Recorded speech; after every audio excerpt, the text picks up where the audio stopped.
আরে স্বয়ং মহাদেব যে, হর হর মহাদেব। আচ্ছা, এনাকে দেখতে ক্রিকেটার লিটন দাসের স্ত্রীর মতো মনে হয় না?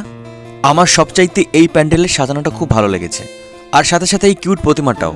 শুধু তাই নয়, দোকানে দোকানে গণেশজির প্রতিমাও বিক্রি হচ্ছে। প্রতিটা প্যান্ডেল খুব চমৎকার হয়েছে। Hey guys, welcome to new blog.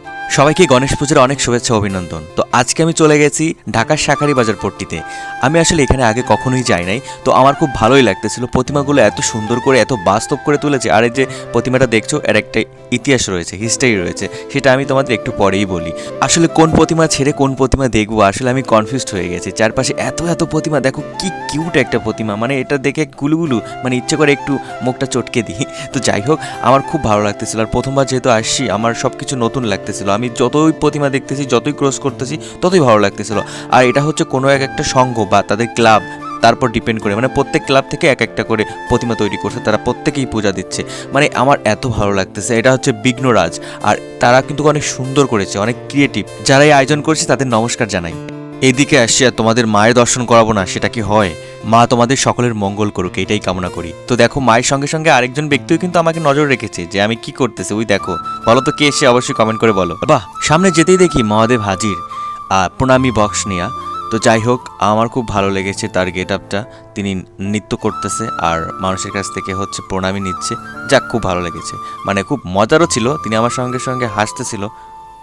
তো এবার বলো তো, ইনি কি ক্রিকেটার লিটন দাসের স্ত্রী? আমি জানি না, আসলে কনফিউজড হয়ে গেছি। আমি ভাবছি জিজ্ঞেস করবো যে বৌদি, আপনি কি লিটন দাসের স্ত্রী? পরে ভাবলাম যে না, যদি না হয় তখন মাইন্ড করবে, কিন্তু তোমরা জানলে অবশ্যই কমেন্ট করে জানাও। আর এখানে বললাম, দেখো এই পিছনের অংশটা কাজ, আর মহাদেব হচ্ছে মা পার্বতীর পিছন সাইড, মানে একই ব্যক্তি, অঙ্গ দুইজন সামনে পিছনে। তো এটা আমার খুব ভালো লেগেছে। আর আয়নার সাথে দিয়েছে যাতে প্রতিফলিত হয় বা দেখা যায়। তো শঙ্কর যুব সংঘ থেকে শুরু করে বিভিন্ন, এইটা হচ্ছে শঙ্কর যুব সংঘের একটা থিম, এত সুন্দর করেছে। আর এখানে বাদ্যযন্ত্র বাজাচ্ছে সবাই, সেই একটা সাউন্ড। এদিকে পুরোহিত মশাই বসে গেছেন পূজাতে, তিনি খুবই ব্যস্ত। কে কে এই থিমটা সম্পর্কে বুঝতে পেরেছো? একবার মা পার্বতী বলেছিল, দেখি তোমাদের দু ভাইয়ের মধ্যে আমাকে কে বেশি ভালোবাসে। তো বললো মা, তাহলে কিভাবে প্রমাণ দিব? বললো ঠিক আছে, বিশ্বব্রহ্মাণ্ড ঘুরে আসো, যে আগে ঘুরে আমার কাছে আসতে পারবে সেই আমাকে প্রকৃত ভালোবাসে। যেই কথা সেই কাজ।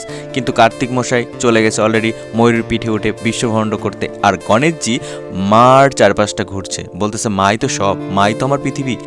ঠিকই তো, মাই তো সব, মাই তো স্বর্গ, তাই না? আজকাল দোকানগুলো খুব সুন্দর করে সাজিয়েছে পুজো উপলক্ষে।